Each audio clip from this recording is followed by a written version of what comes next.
Hello दोस्तों, इस video में हम बात करेंगे डिफरेंस बिटवीन डायरेक्ट करंट और वोल्टेज एंड अल्टरनेटिव करंट और वोल्टेज के बारे में। यानी इन दोनों करंट्स में बेसिकली क्या डिफरेंस होता है। तो यहाँ पे हमने एक टेबल बना ली है बच्चों, जिसमें हमने एक तरफ डायरेक्ट करंट या वोल्टेज को लिया है और दूसरी तरफ अल्टरनेटिंग करंट या वोल्टेज को लिया है।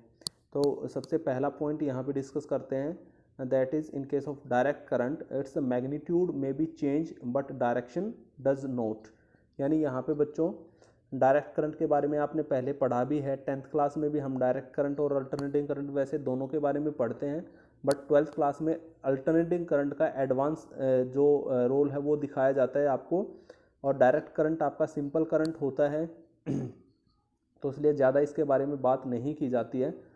तो डायरेक्ट करंट क्या है बच्चों, इट्स मैग्नीट्यूड में B change but direction does not. तो यहाँ पे ये काफ़ी इंपॉर्टेंट पॉइंट है, जो हमारा फर्स्ट पॉइंट ही है। कई बार टीचर्स जो हैं वो डायरेक्ट करंट के लिए जो ग्राफ है वो इस तरह का बनाते हैं बच्चों, ये भी ग्राफ आपका करंट और टाइम के रिस्पेक्ट में ही होता है। तो यहाँ पे इस ग्राफ से आप समझ ही रहे होंगे कि टाइम की जो भी वैल्यू हम ले रहे हैं यहाँ पे एक्स एक्सिस के अलोंग, उन सब पे जो करंट है बच्चों, उस करंट की जो वैल्यू है वो सेम है। यानी with respect to time current की वैल्यू चेंज नहीं हो रही, उस करंट को हम डायरेक्ट करंट बोलते हैं। बट ऐसा ज़रूरी नहीं है बच्चों की जो वैल्यू है वो चेंज ना हो। वैल्यू आपकी चेंज ज़रूर हो सकती है बट डायरेक्शन चेंज नहीं हो सकती।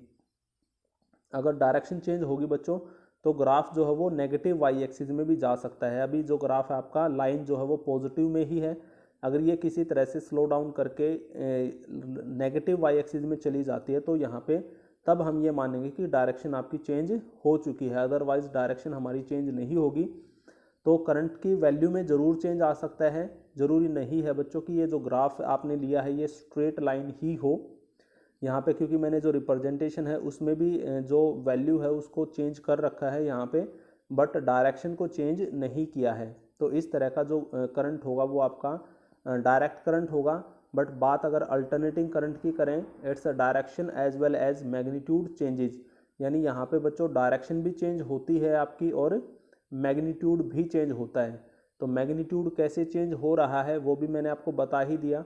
इससे फर्स्ट वीडियो जो इंट्रोडक्शन है उसमें भी मैंने डिस्कस किया है कि ये जो ग्राफ है वो करंट और टाइम के बीच में है। तो with respect to time current आपका चेंज हो रहा है, तो इसका मतलब इसका मैग्नीट्यूड भी चेंज हो रहा है। और क्योंकि ग्राफ आपका नेगेटिव वाई एक्सिस में भी आ रहा है तो यहाँ पे डायरेक्शन भी बच्चों इसकी चेंज हो रही है। तो इस वजह से यहाँ पे करंट जो डायरेक्शन और जो मैग्नीट्यूड है वो दोनों चेंज होते हैं, और वहाँ पे डायरेक्शन चेंज नहीं होती है आपकी, मैग्नीट्यूड में भी चेंज हो सकता है। Second one is if if average value of direct voltage is 220 volt then maximum also will be 220। अगर बच्चों हम डायरेक्ट वोल्टेज की बात करें तो यहाँ पे अगर उसकी मैक्सिमम वैल्यू 220 है, अगर वोल्टेज की वैल्यू जो है वो 220 वोल्ट है बच्चों, तो उसकी जो मैक्सिमम वैल्यू है वो भी 220 वोल्ट ही रहेगी। ये हम आगे जाके सीखेंगे। बट अगर एवरेज करंट जो अल्टरनेटिंग करंट है उसमें अगर हम बात करें बच्चों की, अगर उसकी एवरेज वैल्यू अल्टरनेटिंग वोल्टेज की अगर एवरेज वैल्यू आपको 220 वोल्ट बताई जा रही है, तो वहाँ पे जो मैक्सिमम वोल्टेज होगी वो 311 यानी 311 वोल्ट होगी। ये हम आगे जाके डिस्कस करेंगे। Fourth one it is repulsive in nature. जो डायरेक्ट करंट होता है बच्चों वो रिपल्सिव होता है नेचर में, एंड जो अल्टरनेटिंग करंट होता है वो अट्रैक्टिव होता है, अट्रैक्टिव इन नेचर। ये लेस हार्मफुल बच्चों, ये जो डायरेक्ट करंट है वो लेस हार्मफुल होता है, यानी नुकसान अगर ये शॉक किसी को लग भी जाता है तो इसमें नुकसान कम होता है। And it is more harmful, जो अल्टरनेटिंग करंट है वो काफ़ी हार्मफुल समझा जाता है। क्योंकि बच्चों अगर हम डायरेक्ट करंट की बात करें तो ये रिपल्सिव होता है। अगर आप बाई चांस आपको ये शॉक लगता है तो ये आपको रिपेल कर देता है, यानी जो भी पार्ट आपका टच हुआ है उसको ये दूर फेंक देता है। बट जबकि जो अल्टरनेटिंग करंट होता है वो चिपका लेता है, वो अट्रैक्ट करता है, तो इसलिए इसको ज़्यादा हार्मफुल समझा जाता है। Sixth one, direct voltage can be stored with the help of cell और बैटरी।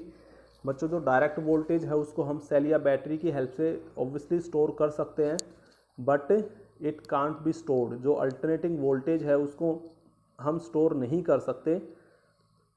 जब भी आपका जनरेटर चलता है, जो अल्टरनेटिंग, जिसको हम एसी जनरेटर बोलते हैं, तो एसी जनरेटर, हालांकि जनरेटर दोनों तरह के ही हो सकते हैं बच्चों, डीसी जनरेटर भी होता है, एसी जनरेटर भी होता है। अगर आपको डायरेक्ट करंट चाहिए तो डीसी जनरेटर आप यूज़ करें, अगर आपको एसी करंट चाहिए तो आप एसी जनरेटर यूज़ करें। बट डीसी के केस में आप जनरेटर की बजाय सेल या बैटरी भी यूज़ कर सकते हैं, बट एसी के केस में आप ऐसा कुछ नहीं यूज़ कर सकते।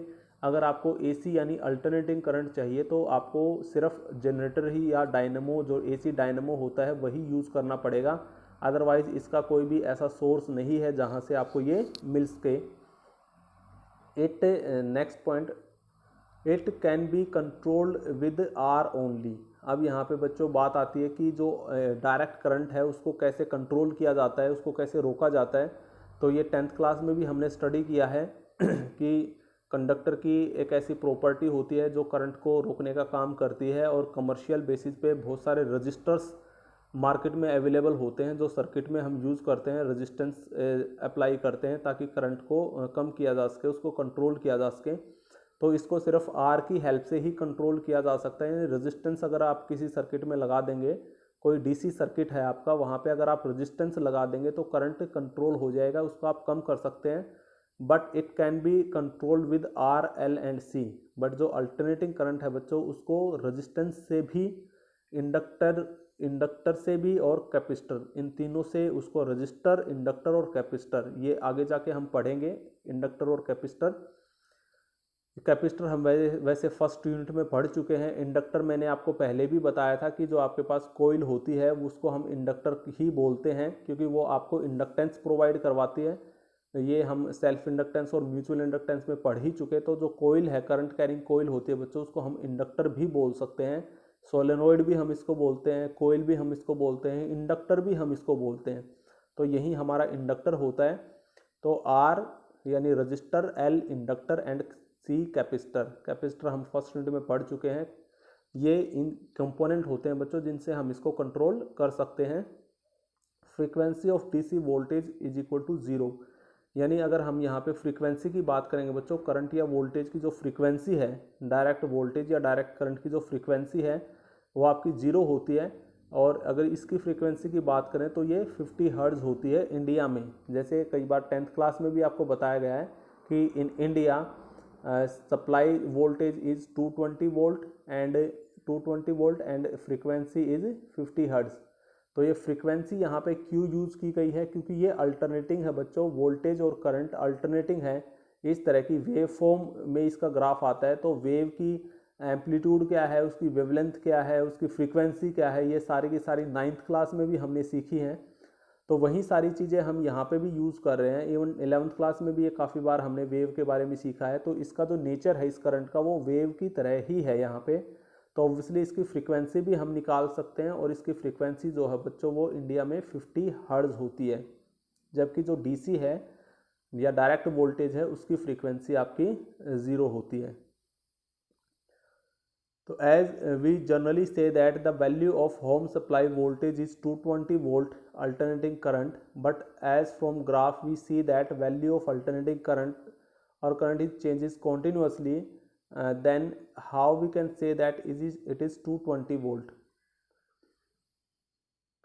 as we are saying that 220 volt is the average value of this voltage. So first of all, remove this confusion, we have to remove this confusion we have to calculate its average value। यानी बच्चों जैसे हमने यहाँ पे बात की कि as we generally say that value of home supply voltage is 220 volt. जैसे आपको बताया भी जाता है कि हमारे घर में जो वोल्टेज आती है, जो वोल्टेज सप्लाई हमें गवर्नमेंट से मिलती है, जो इलेक्ट्रिसिटी की सप्लाई हमें गवर्नमेंट से मिलती है, तो 10th क्लास में भी बच्चों ये बताया जाता है कि हमारे पास एक लाइव वायर होती है, एक न्यूट्रल वायर होती है। और लाइव वायर और न्यूट्रल वायर दोनों के बीच का जो वोल्टेज या पोटेंशियल डिफरेंस होता है वो 220 वोल्ट होता है, 220 वोल्ट। और यहाँ पे बच्चों क्योंकि आपने देखा कि ये अल्टरनेटिंग वोल्टेज है, ये अल्टरनेटिंग वोल्टेज है, तो अल्टरनेटिंग वोल्टेज में हमने ये देखा कि चाहे वोल्टेज अल्टरनेटिंग है या करंट अल्टरनेटिंग है, लगातार इनकी वैल्यू चेंज हो रही है। तो आपसे पूछा जाता है कि वोल्टेज कितनी है, तो आप बोलेंगे कि 220 वोल्ट है। बट ये क्योंकि लगातार चेंज हो रही है तो ये बोलना गलत होगा कि ये 220 वोल्ट है। तो इसलिए यहाँ पे बच्चों ये जो 220 वोल्ट है वो इसकी एवरेज वैल्यू होती है। जो पूरी एवरेज वैल्यू हम इसकी अगर निकाल के देखें तो वो 220 वोल्ट होती है, ना कि सिंपल वैल्यू 220 वोल्ट होती है। क्योंकि बच्चों हर मोमेंट पे वोल्टेज चेंज हो रही है, हर मोमेंट पे करंट चेंज हो रहा है, तो आप किसी भी पर्टिकुलर इंस्टेंट पे ये नहीं बता सकते कि वैल्यू कितनी है। जबकि इसकी एवरेज वैल्यू जो कैलकुलेट कर रखी है वो हम बता सकते हैं कि इसकी जो एवरेज वैल्यू होती है वो आपकी 220 वोल्ट होती है।